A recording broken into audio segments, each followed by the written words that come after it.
Welcome back to American Sports Broadcasters, everybody. We got a fair amount of content here tonight, so I think we're just going to try to knock it out here pretty quick. To start off, short recap of the wild card games in the playoffs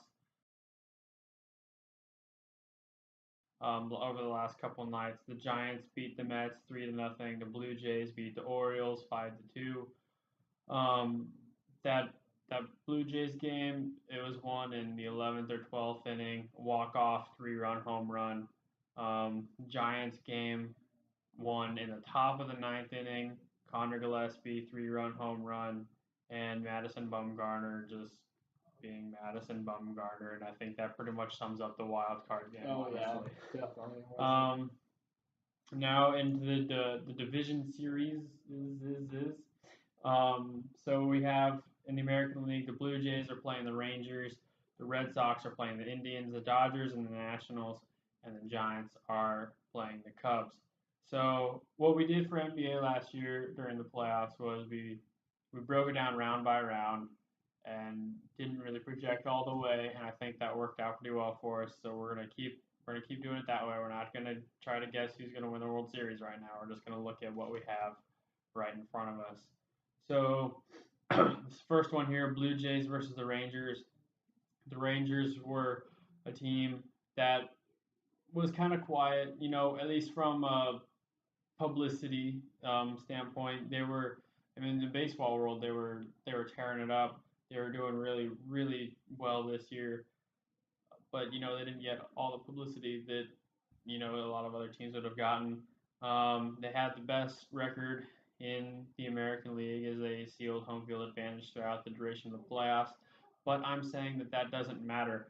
Blue Jays are going to win, and I think if the Rangers are playing any other team here, I think you give it to them. But the Blue Jays, they beat them in the ALDS last year. They had a season winning record over them this year, and I think they're going to keep it up. I think they just have the Rangers number.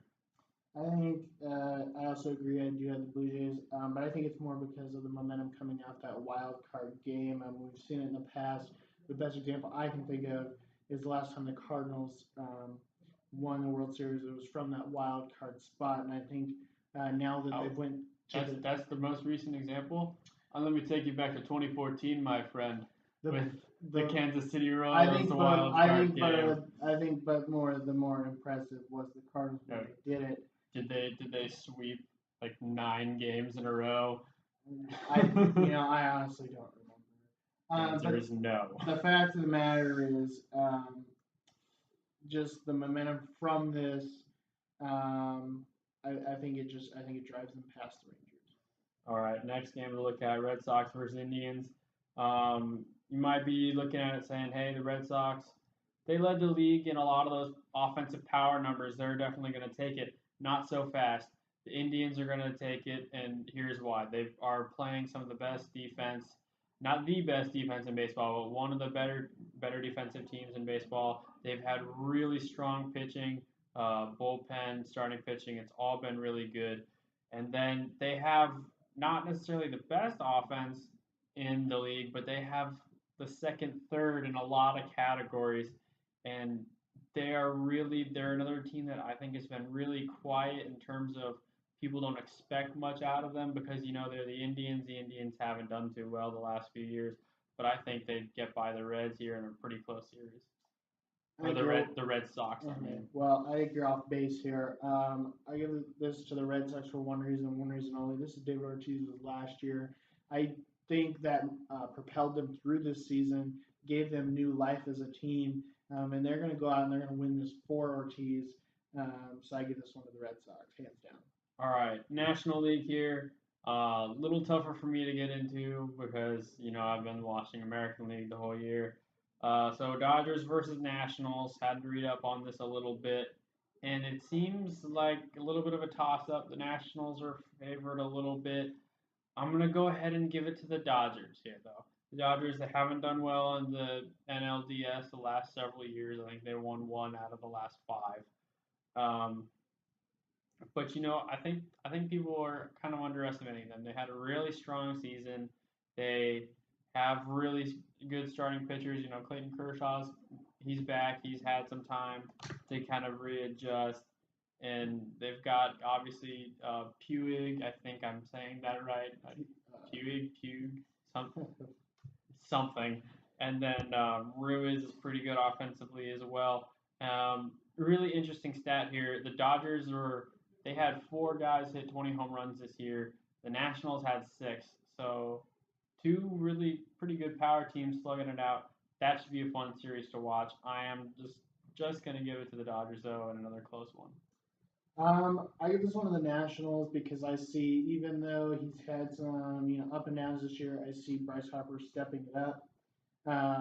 In this series, it's Yasiel Puig. Puig, Just there we for go. Your, for your information.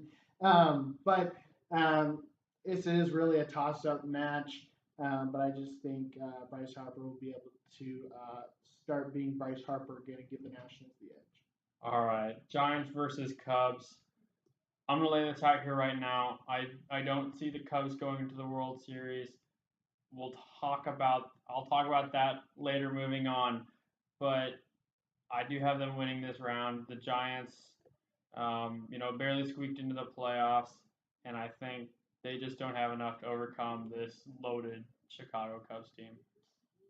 Thanks to the Giants, my Cardinals are not in it this year.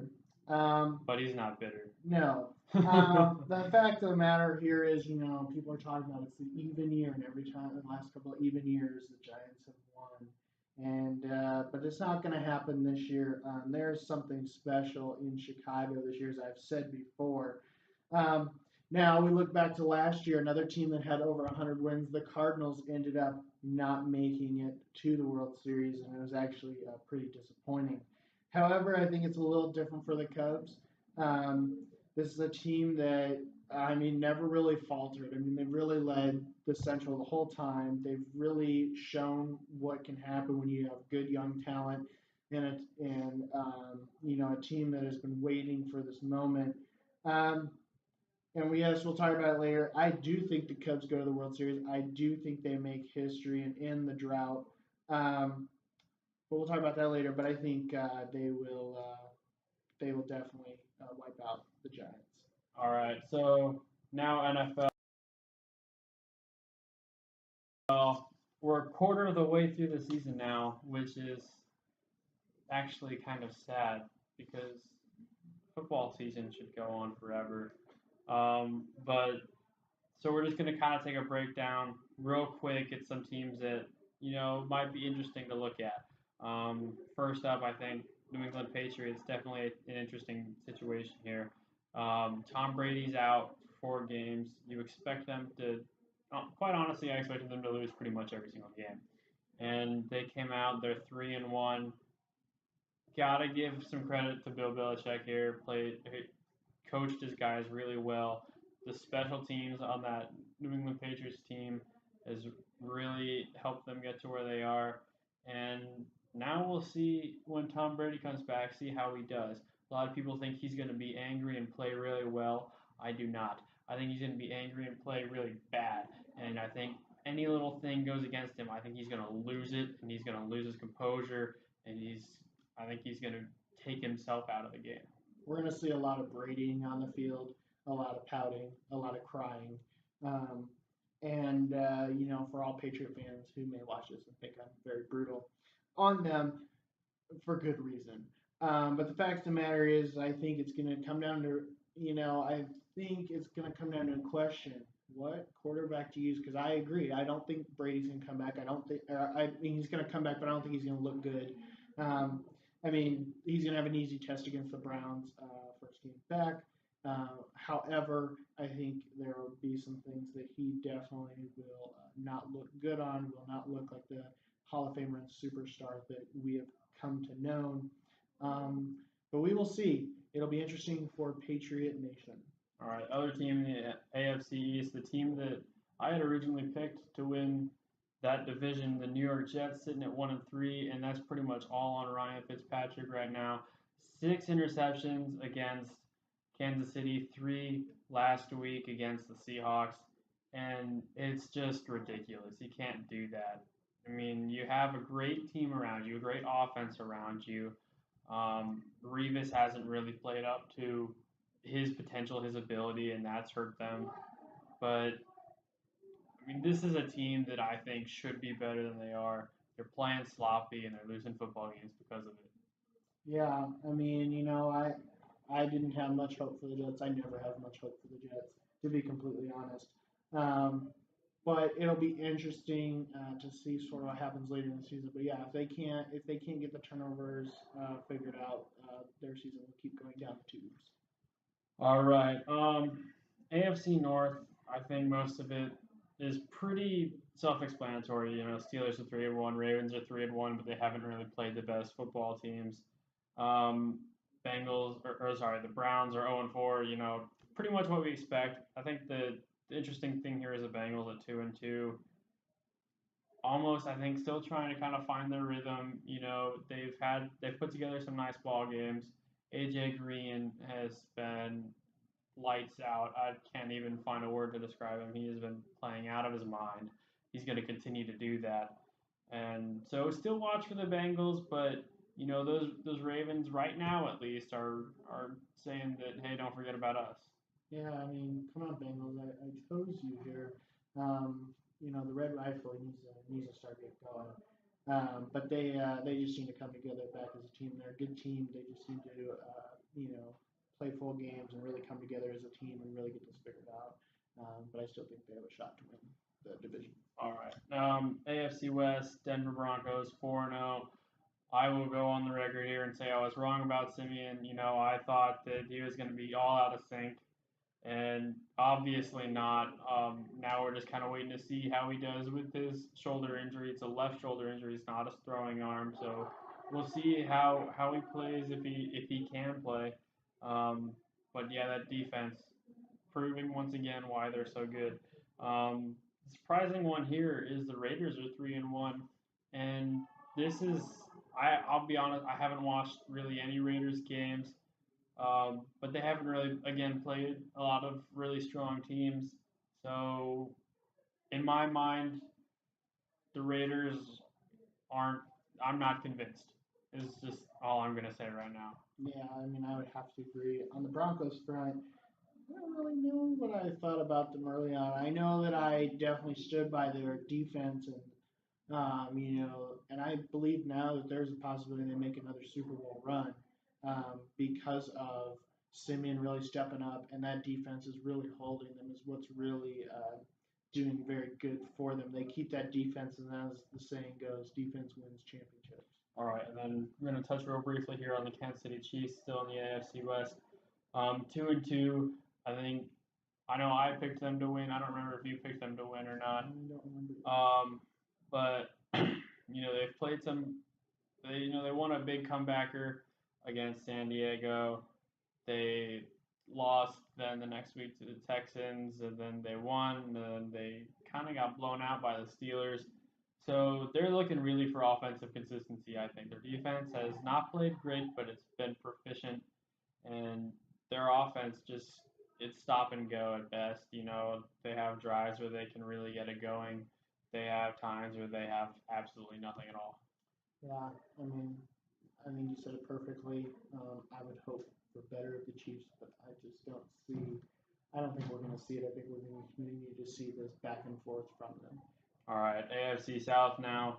Um, just one of those divisions where you have a clear winner here. Houston 3-1. Everybody else 1-3.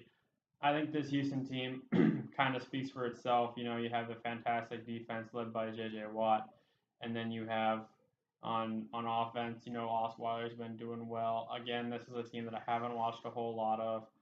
Really, any team in the AFC South I haven't watched a whole lot of. But I think the interesting one here is actually the Jacksonville Jaguars sitting at 1-3. They just won their first game in London last week, and this is a team that a lot of people were saying was gonna be their year because of all the money they spent on free agency. And while I didn't think that, I certainly didn't expect them to be 1-3. I thought probably 2-2 at the worst. But I guess those guys, I did watch one game of the Jaguars, and they were doing everything, or believe it was the Ravens Jaguars game, and the Ravens were giving them every opportunity to win, and the Jaguars were saying, "No, we want you to take it," and you just can't play like that in the NFL. No. The only thing I really have to say about this division is I called it Osweiler's the real deal, um, and he's doing very well for them. All right, NFC East now. We have the Eagles sitting on top 3-0. They had a bye last week, so I mean they are actually looking really, really good. They have a new defensive coordinator in Jim Schwartz. He's got that defense completely turned around. Looks nothing like it did last year. Is really good. I would say one of the best in the league. And Carson Wentz, he's the guy we kind of questioned how much faith they should put in him early on, way back around draft time.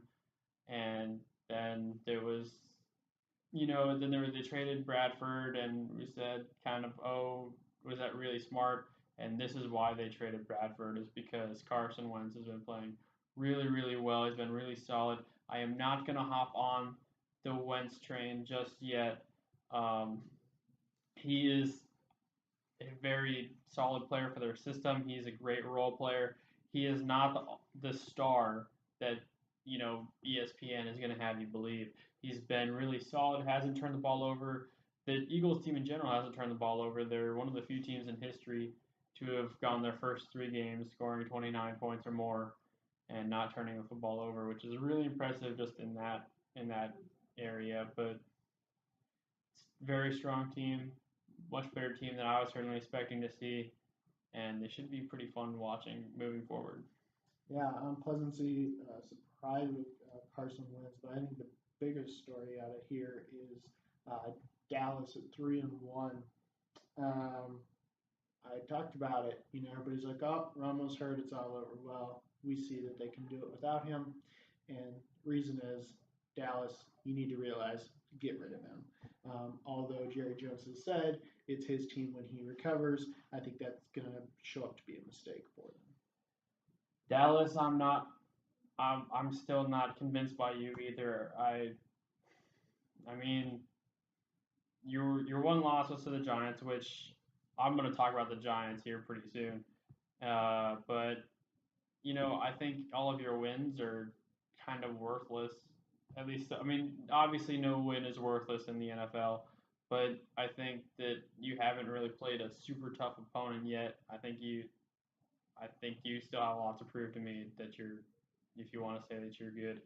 Um, so yeah, the Redskins are 2-2, the Giants are 2-2, and the Giants. I have actually just the way it's worked out. I've watched quite a few Giants games here so far, and they are a team that is on the brink of greatness.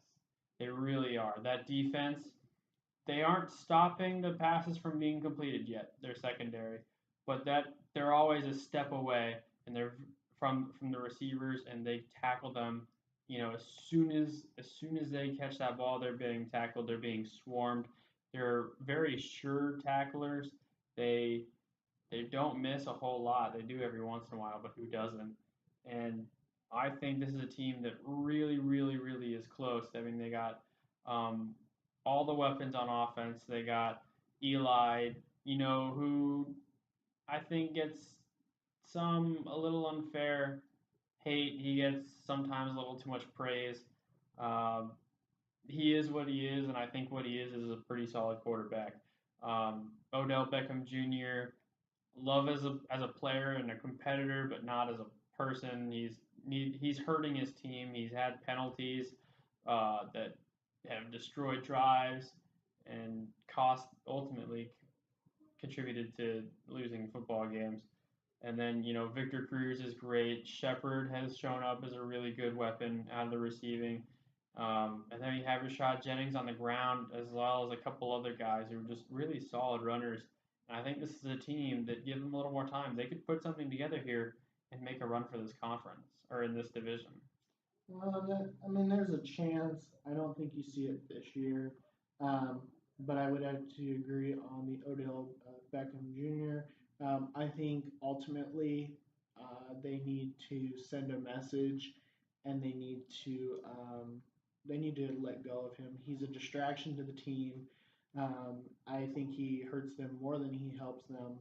And I think teams need to start sending messages. You know what? When you're on a football team, you're there for the team. If you're there for yourself, too bad, see ya. Because it ends up hurting teams.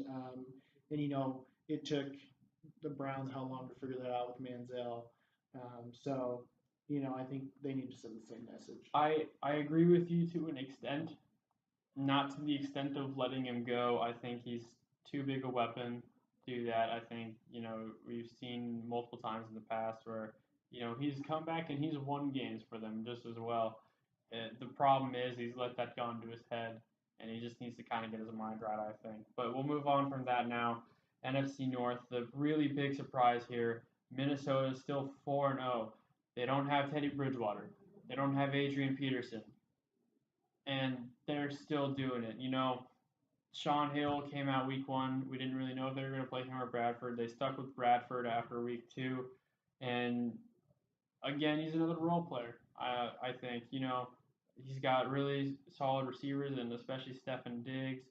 They have um, good tight end Kevin Rudolph. They have McKinnon out of the backfield. That guy is, I think, shifty is a good word. But if you could combine shifty and electric, that's McKinnon. And he's so agile, it's ridiculous. He does so many jump cuts, and he's just great. And then you have Asiata as a power back. They have a really strong football team. If they weren't in my division, I would absolutely love them. But just from an objective standpoint, you can't watch the Minnesota Vikings and not just love them as a football team.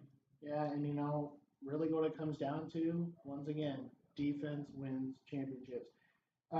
Minnesota, if you look at it, points per game, 22 points per game, Average, not bad, decent. but it's nothing too explosive. What's explosive is points allowed per game, 12 and a half. And that's what's winning them these games. It's not their offense, not anything else. It is that defense. And I think you got to give the Vikings credit. This is great.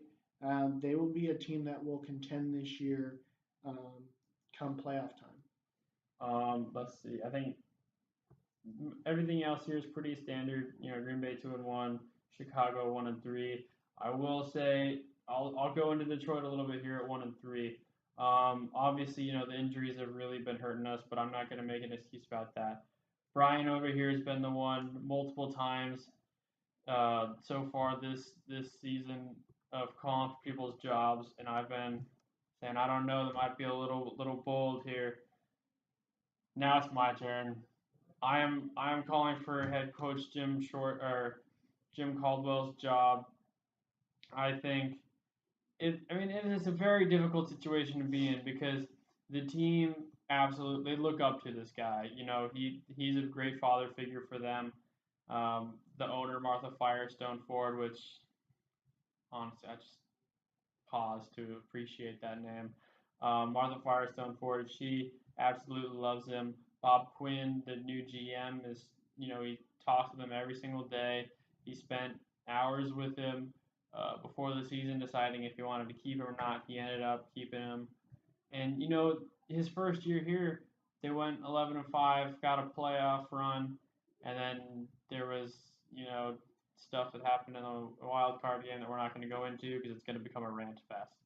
And then we have, and really during that year they had the number 2 defense in the entire league. Only Seattle's was better, but we were also first against the run. And apparently, I guess we thought a lot of that was the defensive coordinator of Terrell Austin. We thought he was fantastic. Turns out that might have been some of our personnel that we have. But he's also shown flashes. Last year with the turnaround, we start off 0-7, come back, win the next 6 out of 2, or we went 6-2 for the second half of the year. What are you gonna do? I think we're kind of at the point now at 1-3 that it's time to make some changes. Keep the offensive coordinator Jim Bob Cooter. He and Stafford have a really tight relationship. They really seem to be working out. They got to get people healthy, obviously. And Terrell Austin, I honestly don't know what he has because there's been moments where our defense is really good. There's moments where it's really bad, and this this team has a lot of problems. They're sloppy in terms of penalties, and I could go on forever, but I think just for the sake of you guys, we'll kind of stop it right there. NFC West, the surprise here is the Rams are 3-1. Um, Not fully convinced yet on the Rams, but they have definitely impressed me. I think they're finding ways to win football games, and I think that's really all what it all comes down to. I don't think anybody expected them to come out 3-1.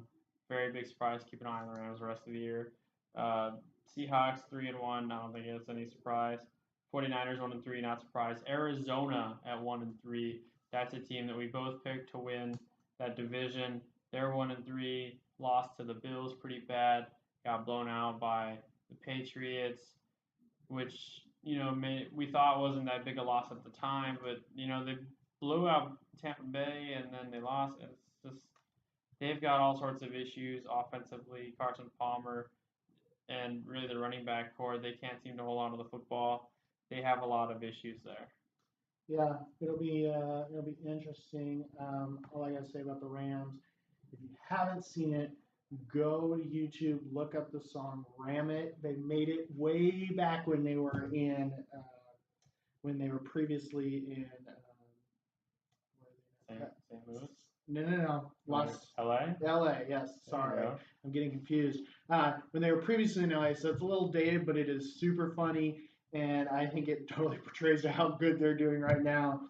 So go watch that. Maybe we'll post it to the Facebook page. But I am impressed. Although if you look at stats, points per game for the Rams are 15.8. Points allowed per game are 19. So they're finding ways to do it. So yeah, they are finding ways to do it.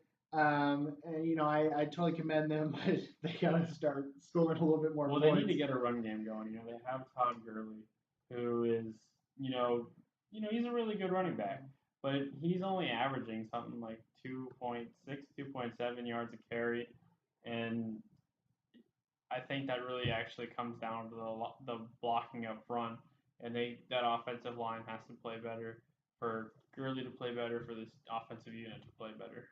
Yeah. So since we covered that, I think we'll just go ahead and make a couple picks on some games this week. Well, NFC South, real quick. Not a whole lot to talk about here. Atlanta 3-1, everybody else 1-3. So Carolina, big surprise. I'll try to kind of rush through this here. Carolina, big surprise at 1-3. Expected them to be a lot better. Atlanta 3-1, I think, okay. I think we can. That's not too unreasonable. Tampa Bay 1-3. I think a lot of people would say that's not unreasonable. We had kind of told you to watch out for them. Doug Martin's been injured. That's been really hurting them out a lot. New Orleans at 1-3. Drew Brees has another Super Bowl in him if he had a team around him. His defense has let him down a whole bunch. His receivers have dropped passes, but he's got a great running game behind him, and Mark Ingram and Hightower, and even their fullback John Kuhn has scored a couple touchdowns for him. And this offense is really pretty electric when it can get going. The problem is they can't hold on to it once the defense gets, they have to hold the other team. Right. So yeah, so since we basically talked about most of the teams, we will just sort of make our picks for the games this week. So the first game to look at is the Houston Texans versus the Vikings. I have the Vikings strictly for defense. Same. Yeah. Next game we look at is the Eagles Lions. I picked the Eagles, like we talked about. The Lions they're not performing this year. Yeah, Eagles look really strong. My record's probably going to be hurting again next week, but I just can't go against my Detroit Lions, so sue me. All right, next game, Falcons, Broncos. I give this to the Broncos strictly for defense and Simeon's play, but defense is the big one here for me. This one I think is actually going to be really good. Matt Ryan has been playing very well. Julio Jones has been playing very well. They're going to test that Broncos defense a little bit, but yeah, try to stop Von Miller. So, Denver Broncos. All right, Bengals, Cowboys. I'm sorry, Red Rifle, but I gotta go with the Cowboys here because it's at the Cowboys and they seem to have some momentum right now. Well, isn't this a turn of events? I am taking the Cincinnati Bengals here. that only game that they've lost was to the New York Giants at home, and so I think the Bengals are actually going to sneak away with a victory here because I think they're actually a pretty solid football team, and I don't think the Cowboys have played. I mean, other than I talked about, I think the Giants are a good football team. The record doesn't necessarily show it right now, but I think they are, and so I think they're going to test them Dallas in a lot of ways that they aren't ready for. I think they're going to come away with it. All right, and then the Giants versus Packers. I give this to Packers because it's um, at Lambeau Field. Really, this game could be a toss-up, but I give it to the Packers. I go Giants here all the way. They lost a pretty close game. The Redskins was, I mean, arguably, they shouldn't have ever been in that position. They should have been able to hold on to it. They couldn't. Okay, forget about it. Let that go. Then they won the next week, and then they lost to um, the Minnesota Vikings, which, if you watch the game, was a lot closer than what that scoreline would tell you it was. So I think, especially Eli, if he plays a solid football game, doesn't do anything stupid out of desperation, Odell keeps his cool. I got to go Giants here. I think they come away with a victory. Yeah. So we're gonna go ahead and go to college football.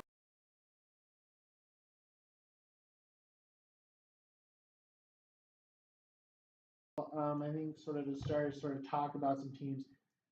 Louisville, you upset me. This was a team that we looked at and we're like, you know what, this is it's a real deal. At quarterback we got Jackson. He's playing out of his mind. They're blowing out teams that we would have never expected. And then they play a Clemson team in Death Valley, granted, but you play a Clemson team that has been a disappointment for what was expected of them, and you get, I mean, it came close only towards the end. I mean, Clemson controlled that game. And you know what? Louisville has now, in my opinion, knocked themselves out of contention for the playoff for the reason that, they needed to basically win out when with the rest of their schedule and losing to Clemson, even though they're a quality team, good team, but this is something they needed. We'll see if they can bounce back when I believe they play Houston down the road. But this was upsetting for me. You know, I think you're giving them a little too much. You're being a little too hard on them. They were leading at one point. They were down real big, and then towards the end of the game, they managed to come back and actually take the lead at one point. And I think really it wasn't necessarily the Clemson Tigers. I believe it Yes. was Tigers. I mean, I knew they were a tiger, but I don't know if they were actually called a tiger. Okay, moving on. It's kind of late here for me. Sorry. Um, so yeah, the Louisville Cardinals. I think that it was really Death Valley that beat them, not Clemson. Their offensive line, I just don't think they have played in an environment like that before. They were jumping false starts all over the place. It was ridiculous. Um, but yeah, they managed to come back, actually take the lead at one point, and then just lost it at the end. And I think that they haven't necessarily eliminated themselves from playoffs yet. They do have to win out. They have to win all their easy games they have, and then they have to beat Houston. They absolutely have to beat it if they want to go to the playoffs. We'll see if they do or not. Well, that's a long ways away, so we don't need to get into it a whole lot right now. Um, but I think they're still a pretty solid team. I think Clemson is still a pretty solid team that managed to put a game together for them. Yeah. And really another team to talk about is Nebraska going 5-0. I still can't believe I can say that. But given that now going into a bye week, they had a little bit of trouble with Illinois. Really didn't take control back of the game till the fourth quarter. Um, and it begs the question once again: how many times can Nebraska not really play well until the second half of the fourth quarter? How many times can they do this? And I don't think they're going to have many more chances. After the bye week, they will end up playing Indiana. We'll talk more about the game as it comes, but Indiana pulling the upset of Michigan State this last week. So I think that'll be a test for Nebraska. They need to start playing a full game. maybe on the bye week they can get healthy again. Um, but I don't know. I think it's just sort of with what this team is, and I think it's going to start hurting them. Yeah, I agree with you there. Nebraska does have to put together a full game. They need to take this bye week, rest up, get healthy. And a couple interesting stats I read in the newspaper here this past week. Nebraska is outscoring its opponents 73-6 in the fourth quarter, but they're actually trailing something like 19-16 in the second quarter. And that's probably higher. I think more like 49-46. I don't remember the exact number. But the important thing is they're trailing in the second quarter. Um, and so, we've seen multiple times here against teams that they really should be blowing out. They're either just barely ahead at halftime or they're losing at halftime. And they definitely need to stop that. They need to take a weaker team and they need to step on their neck and not give them any kind of hope. They haven't really been able to do that yet. They've been able to put up some points on the board late to make it look good for the rankings, but they do need to step it up. I think in Illinois before the fourth quarter, they had what? Did they even have 100 yards rushing that entire game before the fourth quarter? And then they end up with something like 206, and like 60 yards of that was on one run by Terrell Newby. So definitely a team that they definitely have a shot here at potentially even a Big Ten title, but they need to put together a full football game. They have a couple weeks here before they start getting into Wisconsin and Ohio State to work on it. They need to take advantage of it. They need to play a potentially pretty tough Indiana team on the road, and we'll see how they do. Yeah. And I think one more other team to really highlight before we get into games this week, Michigan State, a team that, we thought, would do pretty well, has now seemed to struggle. As I said, Indiana knocked them off. Um, and, it was a game that seemed like Indiana came to play and Michigan State was there. I mean, it was a close game and it came down to a field goal, but it's just like it seemed Indiana had that game from the start. And so now I think that begs the question, who is Michigan State? I mean, I don't know. It's just a team that I don't recognize as a Michigan State team. Yeah, it's a team. It's difficult because they're always such a tough football team. There's always such a good program. It's the first time Indiana's beat them in 10 years. I've got a couple friends who are saying that Michigan State just isn't really that good. I think that's not necessarily true. I mean, they beat Notre Dame. They're saying Notre Dame hasn't really been that good, but they played against at least a Texas team for that one week. It was at least really good. And honestly, I think there's a lot of question marks here. I think we don't really know about Texas still. I think we don't really know about Notre Dame yet, even though I mean, those are some teams that have kind of taken themselves out of playoffs here, but they still have it. I mean, Notre Dame doesn't have a shot at a conference title because they don't have a conference, but Texas still does definitely. Michigan State, if they can, go on a run here, they might even still potentially be able to have a decent season. I don't know if they'll have a shot at the Big Ten, but they have a shot at a good year, end up ranked again. So who knows?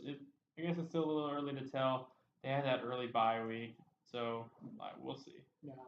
So I think we need to jump into games just so this doesn't go super, super long. The biggest game for me this week is the Longhorns against the Sooners in the Red River rivalry. The big thing here is Oklahoma ended up beating TCU, letting it get close towards the end, and now they are back ranked. Both teams are 2-2, and really disappointing compared to what was expected of them. The big news really coming out of Texas is seeing after two straight losses because of defense, really. But in this Oklahoma State game, not only did we see awful defense, we saw embarrassing special teams. And all around, it was an embarrassment to football. We also see now Charlie Strong will take over defensive play calling. Vance Bedford has now been moved just strictly to defensive backs, which really blows my mind because that's our biggest issue. And you put the guy who can't seem to do anything on defense in that position, makes me really worried for this game. They have Oklahoma favored by 12 in this game, but you know what? I think these teams, especially when it's a rivalry, it doesn't matter how either team's doing, it's going to be a shootout. But I think the biggest thing here is neither team has a defense. Neither team. And believe me, this will be a high scoring affair. However, you see Texas really coming out, having more offense per game.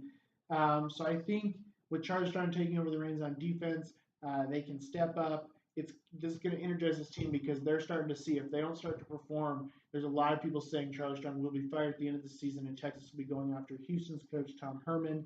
I think the players come out. The players are definitely some of the best in the nation, but yet they just don't seem to be coming together. But I think in this game they come together. I give this one to Texas. Um, Believe it or not, objectively, I give this one to Texas. I just think this is a Sooner team that just I don't think anybody could ever favor them in the game. Yeah, Texas has been the bane of my record here. I've gone against them and I've lost. I've gone for them and I've lost. So I pass things aside here. I'm gonna take Oklahoma in this game. They have a little more momentum on their side. They're at home. They just beat a pretty solid TCU team, whereas Texas is just they've lost to a kind of shoddy Oklahoma State team, and before that Cal. And so Texas might come in angry. They might come in and just still be playing bad football. Who really knows? Honestly, Texas has caused me so many problems here. I, making this pick is almost, because of which Texas are we going to get? Um, and I think Oklahoma, their losses have been to better teams for the most part. And so I got to go with them in this game. All right. The next game to move on to is Tennessee versus Texas A&M. That's a 9-8 matchup. This may be at A&M, and A&M may be favored, but we've seen this Volunteer team consistently be down by 14 plus and coming back and winning games in shocking fashion. I think, I may talk about Nebraska. How many times can you do this? Well, the question is, how many times can Tennessee do this? I think they can still do this for the simple fact that they finally need a season. I think this is a team that's got so much heart, so much dedication. They got the talent to do it. I give this one to Tennessee. I agree with you. They definitely do have heart, and you watch the film, I think that's pretty obvious. But I'm gonna go with A&M in this one. I think they're a team that is, surprisingly, I think they're still kind of underrated. They came into the season unranked. They beat a pretty good, or a pretty at least high preseason ranked UCLA team to kind of show, hey, we're pretty good, and they haven't lost yet. So I think A&M, they won some games that people haven't expected them to. They're playing at home against a pretty tough Tennessee team, a tougher team than I personally expected to see, and it should be a good one. But I think A&M will come away with it. All right, next game to check out is an ACC matchup. Number 25 Virginia Tech versus number 17 North Carolina. North Carolina seemed to, have the Florida State game. Florida State came back and they ended up winning on a last-second field goal. But you know what? This is a North Carolina team at home against a Virginia Tech team who hasn't really been shocking anybody. I mean, I'm surprised they're ranked, but they're not. Lost big to Tennessee, and their wins are against not impressive teams. So I give this one to North Carolina strictly because it's at home. Yeah, I'll agree with you, North Carolina, but I think also just because they have a little more experience here this year, they've played some tougher teams, some tougher competition. I think that gives them an edge. Yeah. All right. Big SEC matchup. Number 1 Alabama versus number 16 Arkansas. This is at Arkansas. Arkansas is a hard team really to pick because early on beat number 15 TCU at the time in double overtime and then lost pretty big to Texas A&M. So it's hard to guess this team. Although if you look at Alabama playing team, Western Kentucky, Kent State, and Kentucky. So those were big wins. They also have won over number 19 Ole Miss, a team that in that game should have won that game, but had turnovers. Ole Miss should have a better record than they do, but turnovers have plagued them. For that reason, I'm going to give it to the Razorbacks because it's at home. I think the Razorbacks are hungry to prove themselves. They're going to try to erase that A&M loss, which is not a bad loss, but they're going to try to station themselves. in the top 25 and really show that they're a team that can contend. I think you just kind of hate Alabama and are going against them for that reason. This is an Alabama team who consistently for the past several years they've been able to step up in big moments and play big games, make big plays to win those big games, and I don't see any of that changing. They're on the road, but I think so what? They're Alabama. They're number one for a reason. They're gonna stay number one at least for another week. All right. Next game is another ACC matchup. Number 23 Florida State at number 10 Miami. In all honesty, it's a little surprising to me. Miami hasn't really played anybody, but yet I'm surprised. I'm just seeing a different team out of this Mark Richt squad. A team that I didn't think would be so easily corrected. And then Florida State team who we had such high hopes for, and they get blown out by Louisville. They lose to North Carolina late. This is a team that I did not expect to see. I expected to see a team that was ready to fight and ready to go. So in this game, I have Miami. It's at home. I think Mark Richt has them prepared to win this game. Yeah, Florida State coming into the year, I mean, they have so many people returning with a chip on their shoulder. I thought they were going to be fired up and flying around and winning ball games basically, and they just haven't done that. They managed to beat Ole Miss, but kind of the same story as that Alabama game. Tons of turnovers led to that, and I got to go with Miami again. I got to agree with you. I almost wish Florida State was better just so we'd have a little more credibility here from the beginning of the year. But they haven't been a consistent football team, and inconsistency causes losses. All right, and an interesting game in the Big Ten. We have the Indiana Hoosiers at number 2 Ohio State. Ohio State's a team who, yes, is undefeated, but if you look at it, their only quality win is over number 14 at the time, Oklahoma, winning 45-24. But as we've seen, that is a big reason because Oklahoma and really the Big 12 at large does not play defense. They just don't. No team in the Big 12 really has a strong defense, and so begs the question, is Ohio State really that good? And I'm not saying Indiana's that great. I mean, they do have a loss to Wake Forest and then, beat in overtime a Michigan State team who is not a Michigan State team that I recognize as compared to the last couple of years. However, I think Indiana's really on a momentum swing. I think that this will be the first competition really this year that Ohio State has to face. And I'm going to pull for the underdog here. I'm going to give this to the Hoosiers because of the momentum swing and because I think Ohio State comes into this game really confident and not preparing well for Indiana. Well, if they don't prepare, I think they're definitely going to they're going to get beat pretty good. But Indiana, I think you're starting to test fate here. You beat Michigan State, yes. You're feeling really good. You're going to use that. They're going to put up a really good fight against Ohio State, and it's just not going to be enough. It'd make for a great story. The team who typically isn't really that good at football manages to come back and beat two powerhouses out of the Big Ten.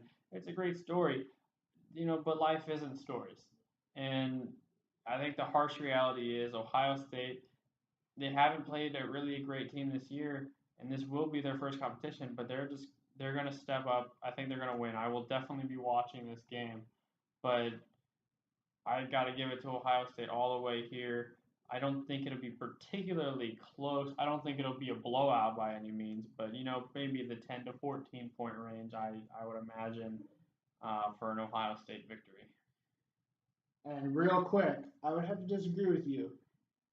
The college football is made of stories. We consistently have stories every single week because every single week that top 25 seems to shift all over the place because one team we really expected to win loses to somebody they never should have even lost to. So such is the beauty of sports. Yes. So Indiana Hoosiers, they did it in basketball. There's a movie about it. Now there's going to be a movie about this football team this year. They're going to knock off Ohio State. And I'm going to even go as bold as they will knock off a Nebraska team who can't play a full game. Well, we'll get there one weekend. We will. But Anyway, thanks for watching. Yes, this went a little longer than we expected. Hopefully, we can shorten it up next week. Um, you know, keep watching, subscribing, sharing, all that kind of good stuff. And we are going to continue to make sports broadcasting great again.